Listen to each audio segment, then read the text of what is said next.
Hey, I'm back, baby. This an all-out blitz, real hard hits, them other podcast trash, we gon' make them all quit. We cover all the topics with intelligence and logic. I know you wanna score, but ID gon' stop it. We from Texas, so that mean that we Texans. Breaking down the X's and O's our profession. No complaining, just training, you see the progression. They had a Pro Bowl for talk shows, we get selected. We gon' celebrate every win like a birthday. Ray J with the news, first with all the updates. Spin move on the competition, yeah, we juking them. You not really in touch if you not tuning in. This is Crenshaw, Briggs, and VT. We want the touchdown, we not trying to go for 3. And it's best if you get up out the street, cause them bulls out the pen and they bout to stampede. Houston Texans, what up? What up? What up? What up? What up? What up? Hey!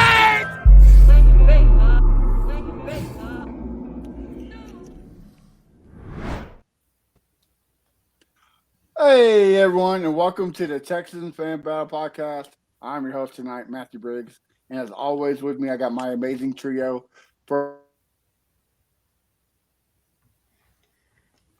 Oh, looks like he froze already.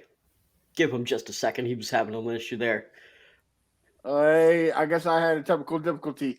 Well, guys, it's Matthew Briggs. If you didn't hear me last time, as always, I'm here with my amazing trio. I started off with my A1 since day one. Started from the bottom, now we're here, Mr. Crenshaw. So What's up? What's up, everybody? How y'all doing tonight? And guys, with me, we got the space legend making people mad on Twitter. We got Mr. BT himself. What's going on, guys? And guys, we got a special guest. It's draft season. On about 8 days left. It's amongst us. We got ESPN legend Matt Miller to help us cover the draft. How you doing, sir? Doing well, guys. Appreciate you having me on. It sounds like people in Houston are a little excited for this draft. It's what I've been able to pick up doing media over the last couple of weeks. People in Houston seem to be a little excited, a little anxious about the draft. So I'm excited to get it underway, like you said, in 8 days and see what happens at number 2 and number 12 overall. Yes, sir. We cannot wait to jump in that with you because we got a lot of questions to get your advice from it. So before we do that, we got some NFL news.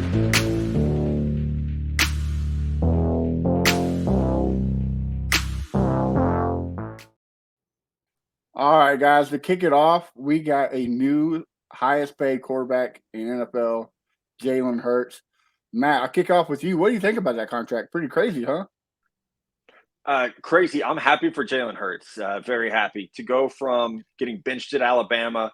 You transfer to Oklahoma. I was at the Senior Bowl the year he was there, and everyone says, oh, he's going to play running back. And then he goes to the combine, and they asked, you're going to work out at running back? And he said, no, I'm a quarterback. And I think that so much credit goes to him for the work he put in to go from where he was at Alabama as a passer to get with private quarterback coaches, to go to a developer in Lincoln Riley at Oklahoma to help take his game to the next level, and then the work he's continued to put in since being drafted.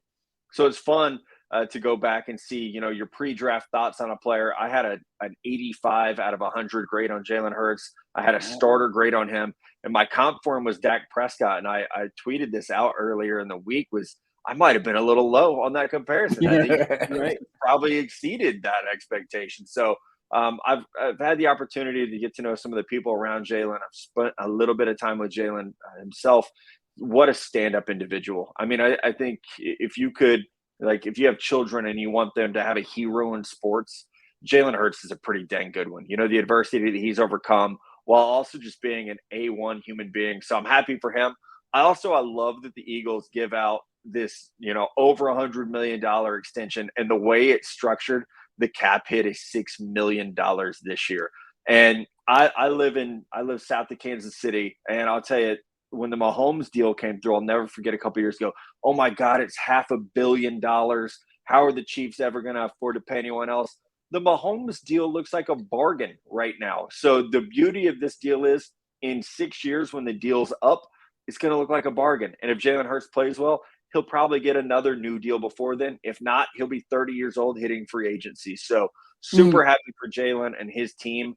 And man, I think the Eagles have something special going there. I know it's not a hot take. They were just in the Super Bowl, but I'm very excited to see the way they're building this team.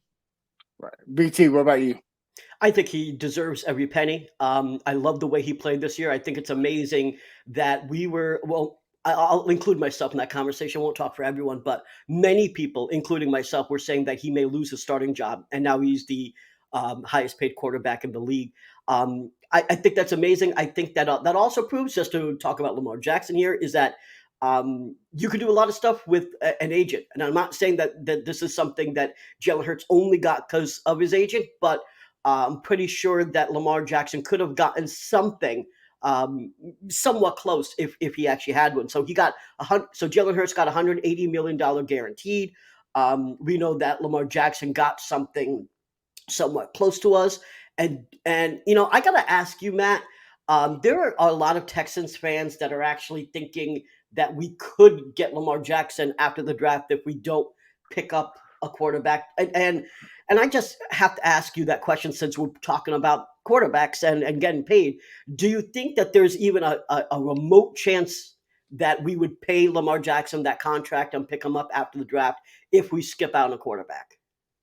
I haven't heard that one yet, so that's interesting. The wheels are spinning for me. Theoretically, the Texans have 2 first-round picks in 2024, right? You still got one more coming from Cleveland. So I think it's logically, you could say, yeah, it would make sense. On the would they pay it? I don't know. They gave Deshaun Watson a boatload of money before everything went south there. So I do think that Cal McNair has showed in the past that he's willing to pay, for good players. So I think that is, maybe the one position where you would be like, okay, let's do it. I think the struggle I would have, VT, is going into the draft, and your fallback is to offer Lamar Jackson a contract that the Baltimore Ravens can match. That's you backed yourself into a weird corner. It's like the Jets and Aaron Rodgers. You got no other option right now. That's why the deal has to get done, because the Jets, that you've run out of other options at this point, really. So it would be a bold strategy. I think it would be awesome from the chaos factor of the NFL. Just every day there's new news that dominates the cycle. I think that part of it would be awesome. I think Lamar would be a great fit in Houston with DeMeco Ryans, and Bobby Slowick would have a ton of fun with that type of offense. But I think from a draft evaluator standpoint, it's hard for me to imagine you're going to roll into the draft and say, all right, if Bryce Young goes 1, we're going to punt on the quarterback position, and we're going to trade for Lamar Jackson, or sign and trade Lamar Jackson, when the Ravens have that right of first refusal. Well, I agree. Thanks for doing my job there for me, VT. Crenshaw, I kick it to you. What do you think about Jalen Hurts before we move on? Super excited, man. We call him Eastside Hurts down here in Houston. I've been watching the kids since high school. Shout out to his dad, who was his coach. Shout out to Nicole, the agent that got the deal done. He really deserved it. And like Mr. Miller said, the adversity from Alabama to Oklahoma, he showed that, I could do it in any system. Like you said, they say he wasn't going to be a quarterback, and he proved them wrong. Boy had a hell of a season last year. I wish they would have won a Super Bowl, but, things happen. Patrick Mahomes is that guy. Super stoked for him. I hope he continue to do well, stay healthy. And I root for him long as I'm playing us. Right. Yeah, everybody gives the blow up to Josh Allen about his improvement every year, but I think Jalen Hurts is by far better improvement wise than Josh Allen, because like Matt said, got benched there in Alabama, went to Oklahoma. Nobody thought he was going to be a starter, and nobody saw him being the highest paid quarterback in the league right now. So the improvement and the blow up is just fantastic to watch. Hope to see more of it. Well, let's stay on the topic, and especially after the first playoff game he played, the fans was on him real bad. They was on him real bad, and he came back last year, so he put in a lot of work. So I'm happy about that. Yeah. Well, let's stay quarterback wise, and there's some rumors, Matt, of San Francisco trading off Trey Lance. A lot of Texans fans want this to happen. A lot of us don't. So, what's your opinion on this whole thing about Trey Lance? So I'm going to confess something to you guys. You probably can't see it, but right here above me is a Steve Young photo My son got it for me Niners yesterday. fan. Okay. I grew up a Niners fan in Missouri, lifelong Niners fan. I was 5 years old watching Jerry Rice beat the Cincinnati Bengals in the Super Bowl. So I grew up a Niners fan, and I feel like my first job writing about football was covering the Niners. So I feel like I know that franchise better than I know any other team in the NFL. And I'll say this: were you pretty go ahead. upset when D'Amico came to Houston? Then no, I was happy for him. Like, I think that's the other, like, you're just happy for those guys, for Rand Carthon to go to the Titans as a GM, to see all those guys over the years move on and get opportunities. You're just super happy for him. And I think it's become cool that, when I was growing up in the late 80s, early 90s, the Niners were a pipeline team. It was like offensive coordinator got hired every year, defense coordinator got hired away every year. And it really was, there was a tree of Niner guys. And I think we're starting to see that again. So I'm happy for Miko. But I will say on the Trey Lance stuff, guys, he's 22 years old. He's played 9 football games in 3 years. He played 1 game his last year at North Dakota State. It was just like a showcase game during the weird COVID stuff that was going on. It was actually the worst game he ever played in college. Only time he threw an interception in college was that game. Goes to San Francisco. Doesn't play much as a rookie, gets a starting job year 2, as you guys know, boom, gets hurt. Replaced by Jimmy Garoppolo, Niners go on a run. Jimmy gets hurt, gets replaced by Brock Purdy. They go to the NFC Championship game. I would be very skeptical of trading for Trey Lance given what we've seen. And I think at some point you have to wonder, this dude has barely played football in the last 3 years. In the last 4 years, he's thrown 300 competitive passes. So I have some big issues with the idea that not only is he coming off a season-ending injury, he's barely played football, and you're going to ask him to start over with a new franchise. Now, obviously, similar offense because Bobby coming to Houston as the offensive coordinator, so this would be some continuity involved there. But I just don't know how, again, I don't know how you can pass on a quarterback at 2, 12, and 33 and say, oh, no, it's cool, we got Trey Lance. We haven't seen Trey play football. And so I think that's the hard part for me is you're going to look at this quarterback class and say, CJ Stroud's not good enough for us. Anthony Richardson's not. Will Levis is not. Hendon Hooker's not. But Trey Lance is when he's coming off the injury, hasn't been able to stay healthy. So I think that is the logic side for me is really hard. I would love for Trey to get an opportunity. I think also one thing we have to remember right now is sure the 49ers signed Sam Darnold. But Brock Purdy's coming off a UCL surgery that was delayed for months because of the swelling. And he said in an interview this week, he doesn't know if he'll play in 2023. So I don't know how you could be in a hurry to trade Trey Lance if you're the 49ers when you might need him this year. It's not like Sam Darnold has been, the picture of great quarterback play, whether it was with the Jets or Panthers. So if I'm John Lynch and Kyle Shanahan, I think I'm holding on to a very inexpensive Trey Lance for as long as I have to make sure that Brock Purdy is healthy and ready to go. Most definitely. BT, I know you've been ranting and raving all day, so I'll let you take it away. Yeah, I think honestly, fans that want Trey Lance are basically saying, hey, we need a quarterback, and the rumors lately that we're skipping on one has made everyone say just get one. And I understand it because who wants to sit through another year of what we saw last year? But Trey Lance isn't the answer. And Matt, you obviously just killed it right there with your answer. There's no way in hell that I want to trade for Trey Lance for every reason that you said. In addition, I just think that the rumors that we're not going to get a quarterback at the second overall pick are vastly overblown.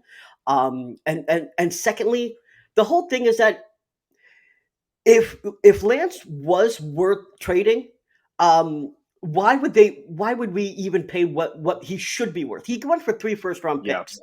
If he's not going to go for at least a first, then why would he be worth it? San Fran has to try to recoup something for him. He's on a rookie deal too, right? So he's on a rookie deal, and they spent the draft capital for him. If he's going to go for something where we feel comfortable trading for him, I don't want him. It's almost like I don't want to be a member of a group for that would have me. Yeah, I if they're going to get rid of him, I don't want him. So for me, Trey Lance is definitely not an option. I say, in my opinion, all of those rumors should be put to rest. If Carolina goes Bryce, we go CJ. And then for the whole thing of Trey Lance, I honestly don't think he's going to leave. You're right. You were just mentioning Brock Purdy's injury. I think they also learned that they need multiple quarterbacks because you Right. get hurt. And with all the situation with Brock Purdy, and obviously they can't trust Sam Darnold, that he has got to be there even just as a backup. The only way I see him leaving is if there's a mid-season injury and someone's willing to cough up at least a first-round pick and more for him, because they have a playoff shot and they think that that's their best shot. That I can see something before the trade deadline, kind of an emergency desperation situation. As much as people think that we're in a desperate situation, we're not. So no to Trey Lance. Hell no to Trey Lance. Please let's stop this BS. Crenshaw, what about you? Trey, Aubrey, Lance. No, I don't want him here. It doesn't make sense for San Francisco to trade him. I think this maybe is giving him a push. Like, hey, guy, we dealt the first 2 seasons of your injury. You need to be healthy because we traded a lot to get you. We want you to be our future. Texans fans, they be all over the place every day. Trey Lance. Last month it was, back in March it was Jimmy Garoppolo. They don't know who they want. It just every day is something new. But I think we need to just draft a quarterback. I'm hoping it's Bryce, but if it's not Bryce, I'm fine with CJ. And put him in our system. He's going to be cheap. I know Trey is cheap, but the rookie quarterback will be cheaper and longer as well. Let me ask you a question, Mr. Miller. Do you think it was too much they gave up to trade up for him, or you think that was about right? For Carolina or San Francisco? No, for San Francisco to trade up for Trey Lance at the time. You think it was too much? I thought it was too much to get to number 3, but obviously the Jags and Jets didn't want to trade, so it was like you're getting as high as you can. 3 firsts and a 4th is that I think what they ended up giving up. That is a lot. That is so much. So I mean, if you guys are talking about not taking a quarterback at 2 and someone potentially trading up, I think that's the haul you ask for. It's okay. We want the Trey Lance deal. That's where this conversation starts, depending on who it is. I've heard rumors that Indianapolis might try to come up to 2. I know usually you would say you don't do an interdivision trade, especially for a quarterback, but crazier things have happened in the NFL. So I think it depends on how far you're going to go. Back is definitely part of it. I think San Francisco went from 12 to 3, so it was a little more expensive. We saw Carolina go from 9 to 1. It was about the same cost and DJ Moore. So when a quarterback's involved, those prices just shoot through the roof. Okay, if he stays healthy, how do you see his NFL future? Yeah, I liked him coming out. I had him as my number 4 quarterback that year. I had Trevor Lawrence, Justin Fields, and then I had Zach Wilson and Trey Lance basically tied together. So he was so inexperienced coming out of college. It was really like 1 year in a really like a pro style run heavy system. So he hadn't thrown the ball a ton. So I liked the athletic upside. It's funny to me, Anthony Richardson is like a bigger Trey Lance. He's a dude who hasn't played a ton of football. He's a little more advanced as a runner than he is a passer right now. I think Anthony is a faster processor. Trey, there were a lot of times like the trigger was so slow. He needed to see things faster.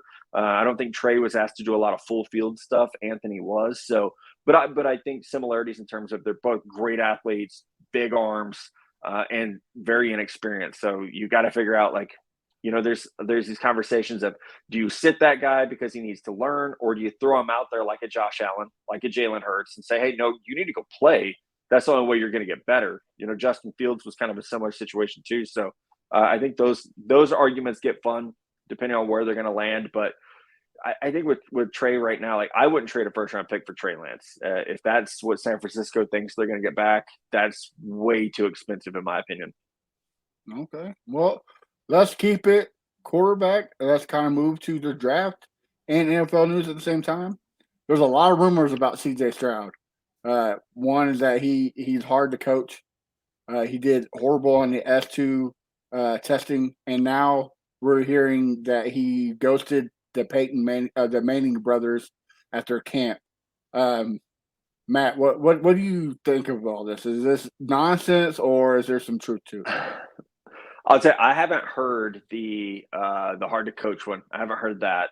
I hadn't heard the Manning brothers thing. I don't know if that's new. I've kind of been in a cave off of social media the last, week and a half preparing for the draft. I did hear that his S2 score was not as high as Bryce Young's, but I haven't heard in relation. That stuff's supposed to be private, so I also feel like it's a weird infringement. I don't want to ask. If I hear that information organically, that's fine, but I'm not gonna email the S2 guys and be like, hey, what did Bryce Young score? What did CJ Stroud score? I just feel like that's the guy that goes against what my job is as a journalist. So I haven't heard those things particularly. When information like that comes out, I always wonder who's benefiting from it. I think with NFL news, when something comes out, that's the first question I ask myself is who's benefiting from this information coming out?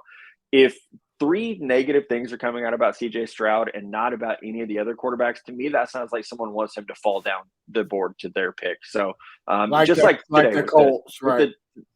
Right, like the Colts, yeah, or the Raiders or whoever it might be. It's like with the Trey Lance tweet today. Why is it being told to someone? And it being told to someone, and hey, also not only am I telling you this, but I'm telling you can tweet it. And as someone that does dabble in that part of this industry, there are things you are hear, and then there are things you are told so that you can report them. And those are often very, very different things. So being able to get that information and the clearance to put it out there, there's a reason. You want teams to know this player might be available to trade for. So when you start to hear negative things about CJ Stroud, I've never heard that he was hard to coach at all. In fact, he beat out several 4- and 5-star quarterbacks on that roster. One is now the starting quarterback at Texas, Quinn Ewers. He beat those guys out. So I would think if he was hard to coach, we would have seen a Jack Miller or a Quinn Ewers take that job instead of him. So that one's hard for me. Again, everyone I've talked to about CJ loves him. Said that he's soft-spoken, he's humble, he's very intelligent. So I do think that's probably being put out there either by a rival agent to try to hurt CJ Stroud's stock or by a team that is hoping the Texans or someone else will overthink it and allow him to fall into their laps. Okay. Well, let's keep it the draft. You probably hear all the rumors like we have. Now the Texans don't want to take a quarterback at 2. They don't want CJ Stroud. Maybe trade back to 7 and get Tyree Wilson and draft Will Levis. What do you think will be the right move for the Texans in the first round? Yeah, I'll tell you, I cannot find anyone in all the people I talk to in the NFL who thinks they're going to take a quarterback at number 2. And I'm not going to pretend like I talk to everybody, but 13, 14 years on the job, you develop relationships. I can't find anyone who thinks the Texans will take a quarterback at 2 if Bryce Young goes first. I should say that. Now, that doesn't mean they won't. This could be a very well executed smokescreen. It really could be. The only thing that when you sit in your room late at night and you're thinking about all this stuff, when you have the number 2 overall pick and the Carolina Panthers have already signaled they're going to take a quarterback, you don't really have anyone to lie to. You don't have a reason to lie. Again, it goes back to that. What's the benefit of that? There really isn't one, because if you're going to keep the pick, you don't have to signal anything, right? So again, I'll reiterate, the information could just not be being shared. That happens. I like to go back to 2021. I was at the BYU Pro Day, and John Lynch is there, and he's got this smile on his face. He's on his phone, and then the news breaks that they traded up to number 3.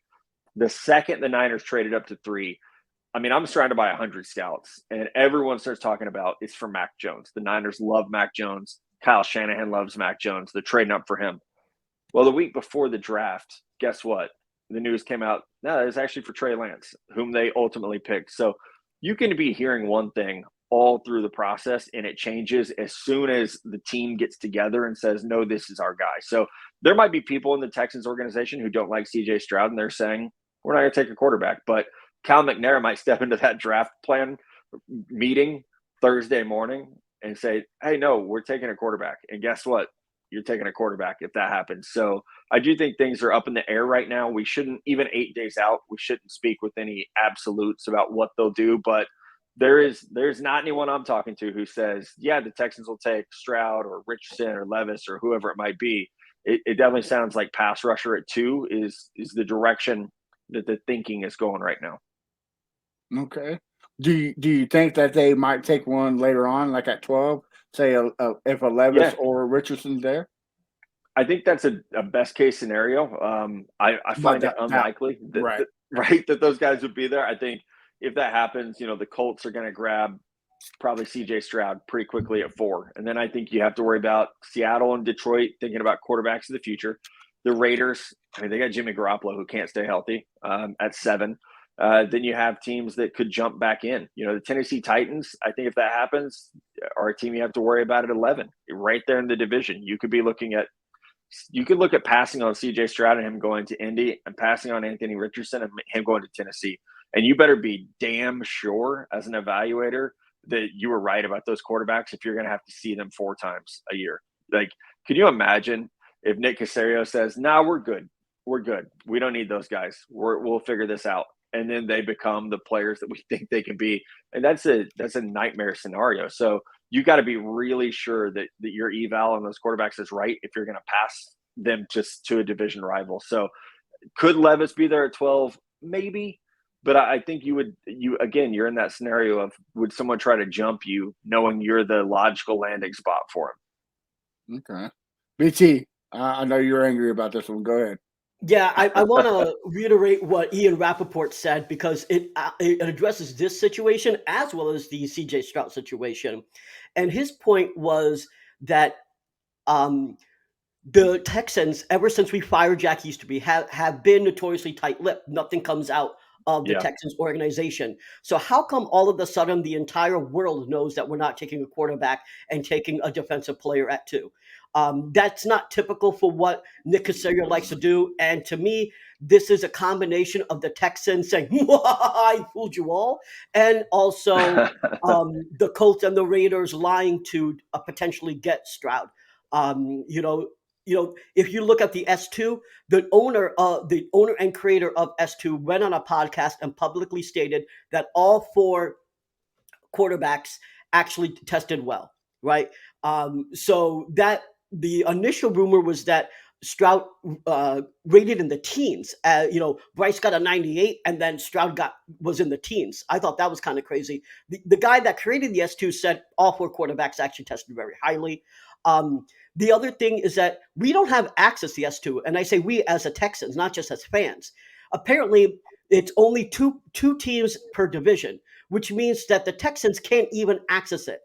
So it's only from my understanding, it's only the Colts and the Titans. The Jags and the Texans don't have a contract with them. So the way that they're building competitiveness is that 2 teams from the division are allowed to utilize S2. The other two teams are completely asked out. So for what I think is that the S2 shouldn't matter for us because we don't have a contract with S2. And then the whole thing about not taking a quarterback at 2, I think it's a bunch of smoke. I think that if they do pass up on a quarterback, I would question the leadership of Nick Caserio. And not to go off too big on a tangent like I normally do, but lately I have been looking back on Caserio. I did that whole video on looking back at the 2021 draft class, which right now are essentially all bust. Not a single one is projected to be a starter. And if he passes up on a quarterback this class, I seriously have to wonder whether he's the right GM for this organization or not. Because it is not just whether CJ Stroud's a consensus pick is what is the plan for the future. Davis Mills is not the plan for the future. Case Keenum is not the plan for the future. And so if he's not the plan for the future, if CJ Stroud or another quarterback isn't a plan for the future, I have to wonder who is. Well, it looks like you made Matt so mad he left. No, he probably having technical difficulties. Yeah, I think he'll probably be so back. I will move it to you, Crenshaw. What do you think? Well, it's always this time of year when you hear negative things for people. But I'm going to quote Mr. Jordan Pund here: "The film don't lie," and the guy can play. I don't care about S2. I don't care if he didn't show up to the Manning camp.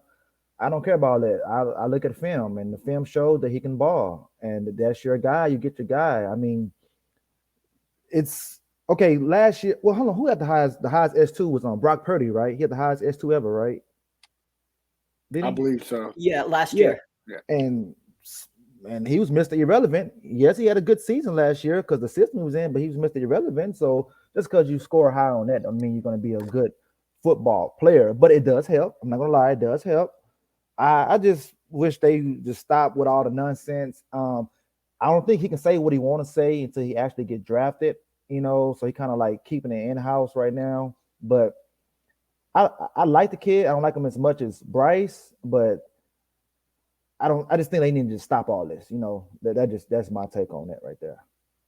Let me also add about the S2 that not only, like as you said, Brock Purdy, even though they had the results, he was Mr. Irrelevant. But on top of that, let's also say that Bryce, even though he got a 98, he's been taking the test since high school. So if you're trying to compare quarterbacks relatively, how is it fair where CJ Stroud and other quarterbacks, this would be their first time taking it, whereas Bryce Young has been taking it for years and years and years because he's been sought after since high school, whereas Stroud has just been starting to get scouted. So when you're trying to compare, that's not fair at all. Exactly. Like I said, he's already been prepared. It's almost like how the kings and the queens and like the daughter is getting prepared to date the king's son and everything, blah blah blah. But I feel what you're saying on that right there. But we're gonna see next week. Does that really make a difference? And I hope it doesn't. I mean, Matt, not to do your job, I'm sorry, but I have to address this, right? So Brett Jones is saying Peter Stringer. I'm sorry, Matt. What? I said I already said it, but go ahead. Yeah, go. Peter Schrager and Lance Zierlein say otherwise. Texas not in love with Stroud. I just wanted to address this. Listen, Lance Zierlein's evaluation is top notch. I believe him 100%, but I don't necessarily believe everything he says when it comes to insider information. And Peter Strager, as good as he is simply reporting what Adam Schefter and other reporters are saying. It's hard to believe all these dudes when, again, you listen to Ian Rappaport, who makes a lot of sense. And I'm not saying this is someone who's just coping for a quarterback. I'm saying as someone that, think about it, Nick doesn't want to have all this information out there. So how is it getting out? Right? We don't have Jack Easterby anymore. So I don't think that the rumors that we're not high on CJ Stroud are actually accurate. How all of a sudden were the rumors saying that it was Bryce or CJ, and then all of a sudden it's Bryce or bust? That doesn't make a ton of sense to me. All right. Well, we just got a message. Matt got his power taken out by 50 mile per hour wind, so he will not be rejoining us. He said he will get in touch with us after the draft to make up for yours, Matt. No, but we get it. Thank you for coming on. We'll see you next week. But speaking on to what you were saying, BT, I agree with you. They should go number 2. They should. But I'm playing devil's advocate. Don't come to Kansas City next week and kill me for saying this. But Lance was right 2 times last year. He picked the Derek Stingley pick and he picked the Kenyon Green pick. So I mean, he's batting 100 right now.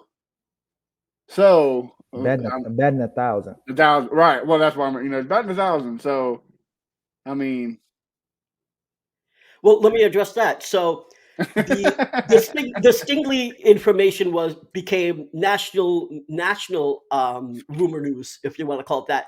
And then his mock was released, I think, a day before, or right around there. So the Stingley news became national news, and then it was in the mock. And then we all knew that we had interior O-line issues. So we knew that we were going to get.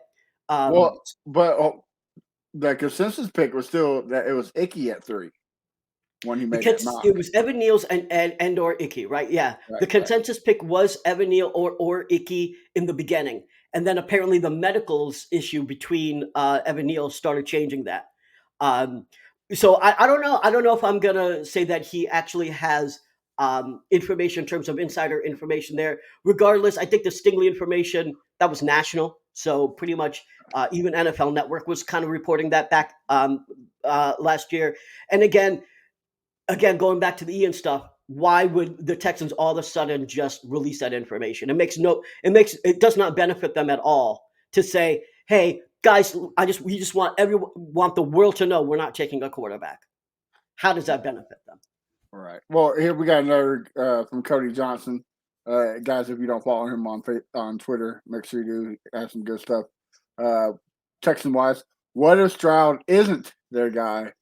Should they force the pick? I say yes, because you need a quarterback. You cannot sit back. Who was DJ being when he came on? He pointed out point blank.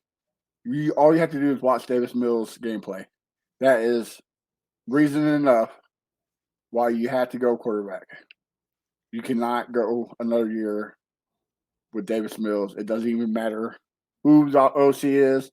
And if anybody says, well, you got Case Keenum, you need to be a Cowboys fan because just get out here with that nonsense.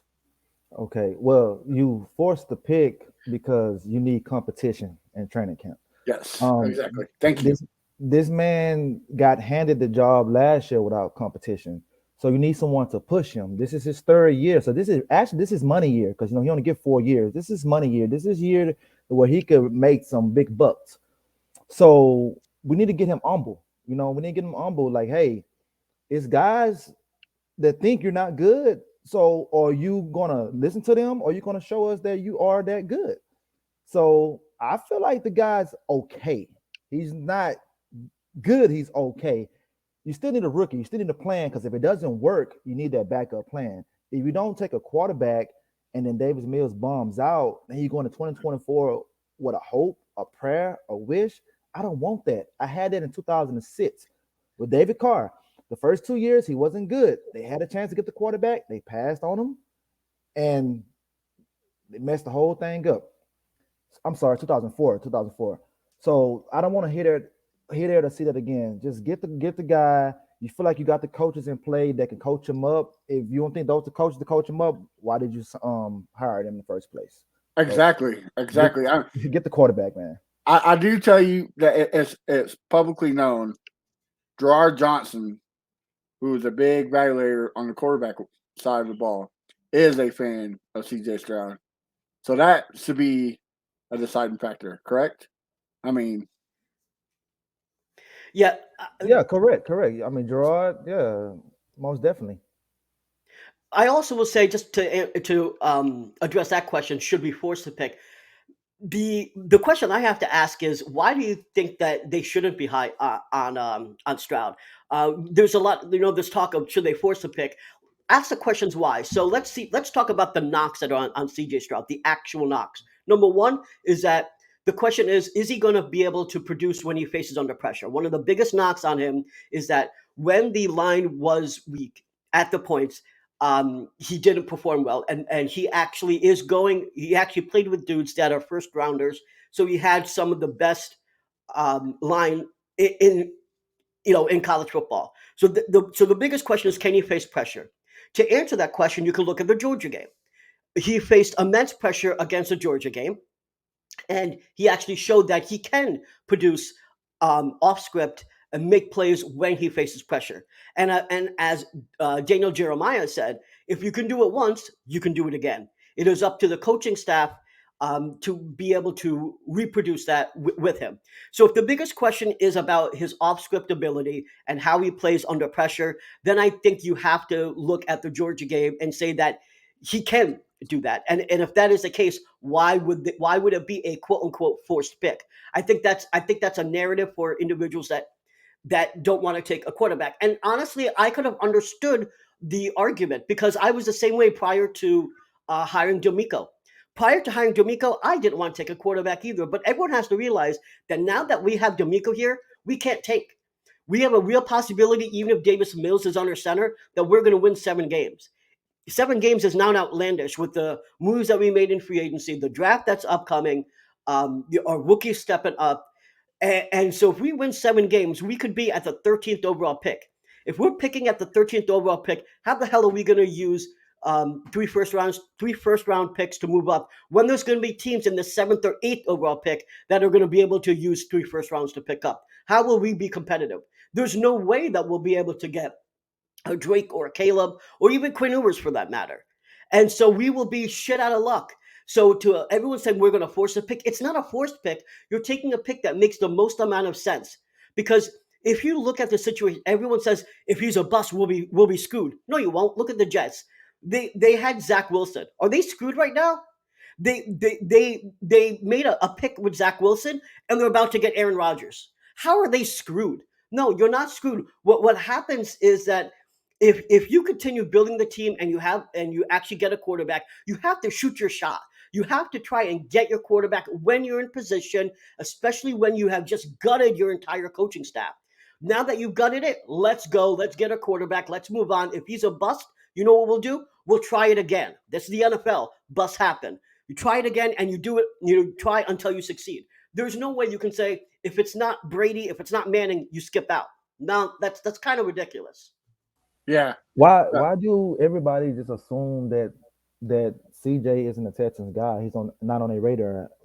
Why they only think it's just Bryce? Why they don't think that Will Levis? I could tell you. I could tell you Why is one that? reason right now. Oh, What? I could tell you one reason why CJ right now is that's because of that stupid rumor about his agent. It doesn't matter. I mean, because Bryce is affiliated with that agent as well, so Right. no one brings that up. And then, okay, speaking of the agent, okay, let's say we wait 2024 to get our quarterback. 9 times out of 10, Caleb Williams is going to sign with that same agent. So they're going to say, "Oh, I don't want Caleb because he's with David." I mean, so you got to stop with that narrative. There's what 4 or 5 guys on the Texans roster with that agent. There's 4 players with the agency. So there's 4 players, including Robert Woods, that are using Athletes First. And by the way, Bryce Young uses Brian Burney, who's a marketing agent for Athletes First. So so are we saying that we're not going to we wouldn't draft Bryce Young because he uses Athletes First?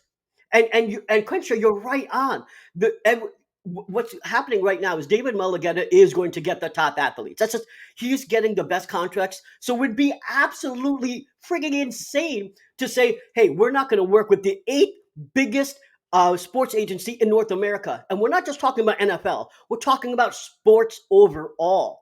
The 8th largest. They have over $1 billion in contracts. We cannot avoid them. And if you think that we are avoiding a player because of this agency, it's time to fold the franchise and start over again for the 3rd time because we can't work with David Mulligetta. That's absurd, guys. I'm sorry. I hate Deshaun Watson as much as everyone else, probably more than anyone else. People have heard me talk. There's probably 33 women in Houston that hate him. You're right. I got suspended on Twitter for talking about Deshaun Watson. So I understand the hate that Deshaun Watson brings and the animosity that you have against him and David Mulligetta but at the end of the day, it's not even David Mulligetta's fault. It's Deshaun Watson. We have to let that go. We will be bringing more players here that work with him, period. It's time to move on from that. Yeah. We have another question. Do you think it's Young or no QB? I don't think it's no QB. Do I think it's Stroud at 2? I hope, right? I mean, like this comment says, Stroud is the most complete quarterback in this draft. I believe that the most accurate, 100%, and that's what you want, right? But is it no QB? No. I think if we do pass up, we try to get a Will Levis. I don't want to go the Colts route and get a 25-year-old Hendon Hooker, but at least it's a quarterback. Like Crenshaw said earlier, we need competition at the quarterback position. So no matter what, we got to go with the quarterback. Even if the Texans fans don't believe these guys are any good, we see in the league what happens when you surround a mid quarterback with talent. Good things happen. So you have the money, you have the picks, you're gonna have the again next year. So you surround that guy, he's gonna do good. You get the offensive line right, you get a run game going, he's gonna do good. So I don't know why people don't think about that. Like, okay, this guy got to do everything. I don't want my quarterback doing everything. That's been a problem. He got to do everything. I don't need that. I don't need that. So like I said before, and 1,000 times, just like the Giants and the Jets this year, both were successful because of why? Scheming. Scheming fixes everything. You can't sit here and tell me that Daniel Jones is a top 10 quarterback. He's paid like a top 10 quarterback, but he's not a top 10 quarterback. Exactly. Scheming fixes everything. And a healthy Saquon Barkley. Right, we've got one, Damon Pierce. So yes, I don't. Yeah, I agree with you, Chris. Yeah, I mean, people just feel like, oh, you get Will Anderson, this defense is going to be top 5. I mean, it's not the case. You could get Will Anderson, and he might not be the same guy as well. Same way y'all feel about the quarterbacks. I mean, I just don't understand why has this been a debate since the last game against the Colts. Week 18. There's been a debate on these quarterbacks. They're not good enough. Wait 24. Hell, I didn't hear wait to Manning, the little Manning. I didn't heard wait on him. I'm like, damn, how long are we going to fucking wait? You know what I'm saying? Like, just get the guy and let's put a plan in place and let's get it together. Damn. So, quick question: last time Crenshaw and Chubby Bear were debating Bryce Young and waiting for Caleb Williams. BT. I think everybody wants $1 million. VT kind of answered that though. He kind of answered that. Yeah, I mean, I'll just elaborate on that just a minute. And really, the biggest reason was the hiring of D'Amico Ryans. D'Amico Ryans is the reason why I changed my mind, because if we had Lovie Smith and Pep Hamilton here, I would actually be saying let's tank. Because they were horrible coaches, right? But D'Amico Ryans is not. Bobby Slowick is not. Bill Lazor is not. We've put together an offensive staff that's actually on paper pretty freaking amazing. If we have another 3 or 4 win season, I actually would be pretty surprised. And to tell you the truth, even if Davis Mills is the quarterback, I'll be surprised, because we're putting together a decent team. And honestly, mediocre teams can get 7 wins. The reason why we had 3 and 4 wins is because we had shit coaching. Yes, I know we had one of the worst rosters in the NFL, but the bigger reason is because our coaching was just ass. And the reason why I changed my mind is once you have D'Amico Ryans, once you have Bobby Slowick, once you have Bill Lazor and Gerard Johnson, and the free agency pickups that we had, like Dalton Schultz, Devin Singletary, Shaq Mason, Denzel Perryman. We pick up these dudes, and we're going to have another draft now. But again, the biggest reason is coaching. But then you talk about the roster. Getting 7 wins is not some huge win there. I actually think that's a mediocre season, but it's something that if we do get to, there's no way in hell that we can actually trade up and get Caleb. I want to address this one. You wish you had Vrabel. No, because then we would still have Tim Kelly. I'm telling you, Titans fans, you are not going to like Tim Kelly's offensive scheme. So you can keep that. I take D'Amico Ryans and Bobby Slowick any day of the week, twice on Sunday. All right, guys. Well, before we move on to the end of the show, like I said, next week it's the draft. I'm excited. I'm like a kid in the candy store, can't sleep. I know Santa Claus is coming soon. You guys are going to be down here to kick it with me live at the draft. So let's get some hot takes of the NFL draft.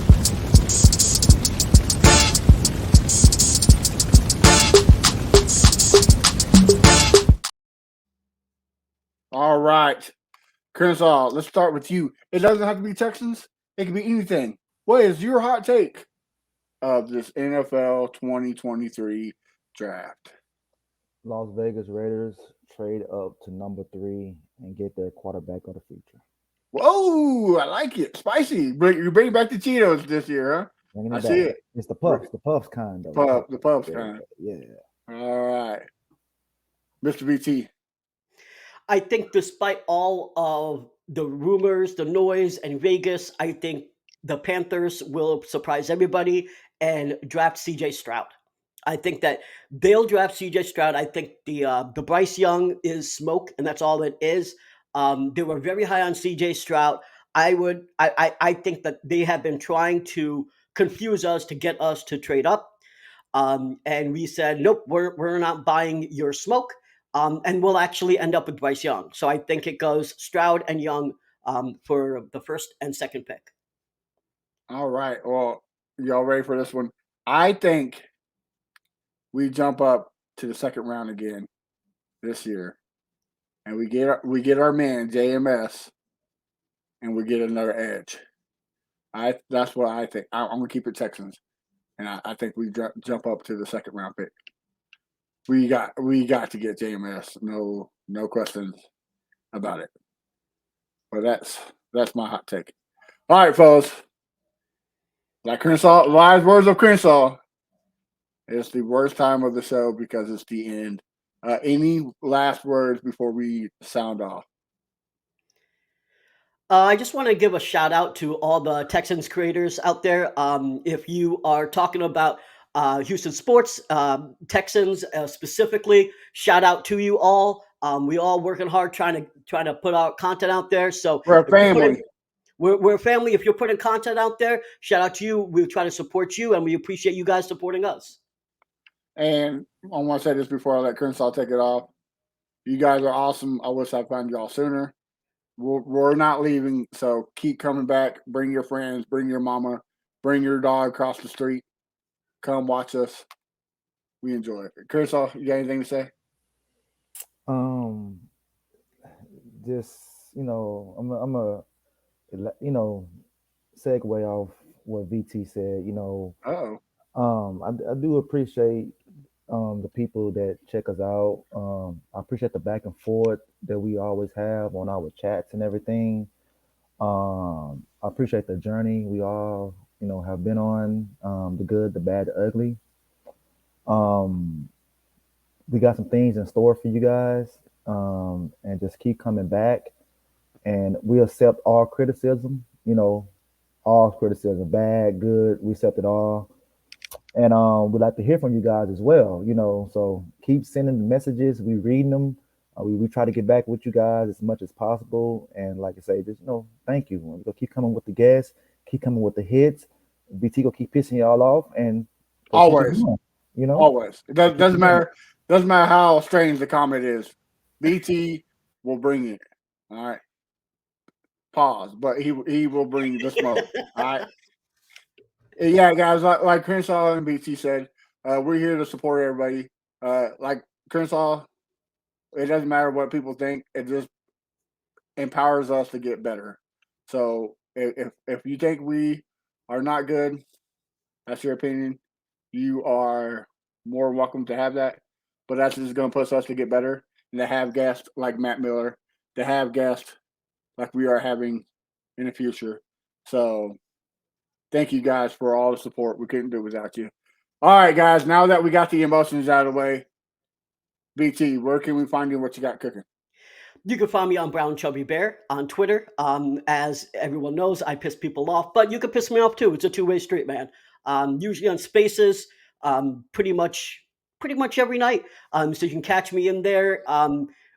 Argue with me away. You can find my articles on fanbattlesports.com. I do have some videos also. If you're watching this on Facebook or on Twitter, go to the Texans Fan Battle YouTube channel. I have two really good videos that you guys should check out. That's rating the 2021 draft class, and should we give Davis Mills a chance? Those two videos I think are pretty damn good. Shout out to Landry Locker, who actually thinks I should change the name of them from VT Rant.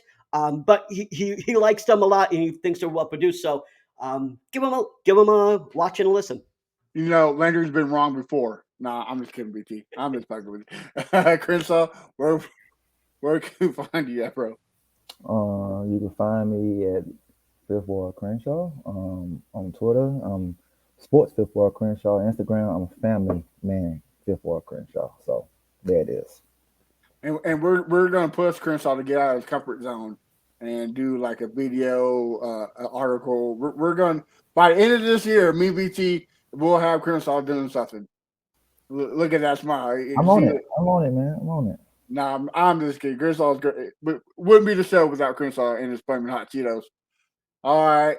You can find me A1 Day 1 Texans like BT, I've been writing articles for the Fan Battle Sports Network. Right now, I'm just covering everything draft. I have 2 articles: the best NFL, best defensive draft gems, and best offensive draft gems of the draft. So make sure you check that out. Check that out. And also, guys, we are 125 subscribers away from 1,000. So, like I said earlier, tell your mama, tell your ex baby mama twice removed to subscribe to the channel. Help us hit that 1K. Help us improve. And then you can find the podcast everywhere at Texas Fan Battle and every major platform you listen to podcast on. You can find us. Guys, until next week, we'll be closer to the draft. Y'all have a great one. We'll see you later. Go Texans. Peace.